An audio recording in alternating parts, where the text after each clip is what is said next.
அப்பா ஜெபிக்க ஆரம்பிச்சா மணி நேர கணக்கா ஜெபம் பண்றார். பிள்ளைகள் சேர்ந்து ஸ்தோத்திரம் பண்றாங்க. இன்றைய காலத்துல கிழவனுக்கு வேற வேலை இல்லை, ஜெபத்தையும் நிறுத்த மாட்டான்.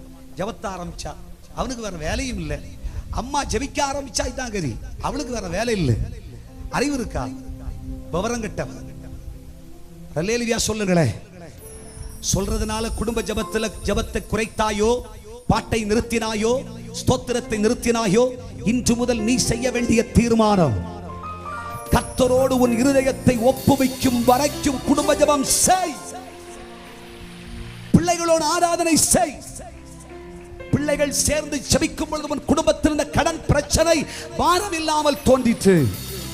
ஆனா இன்னைக்கு 50,000 ரூபாய் பிரச்சனையே உனக்கு கொலைக்களத்துக்கு கொண்டு போவது போல் இருக்கிறது. ஹல்லேலூயா. குடும்ப ஜெபம் செஞ்சு பாரு. உன் வேதனையை, உன் பாரத்தை, உன்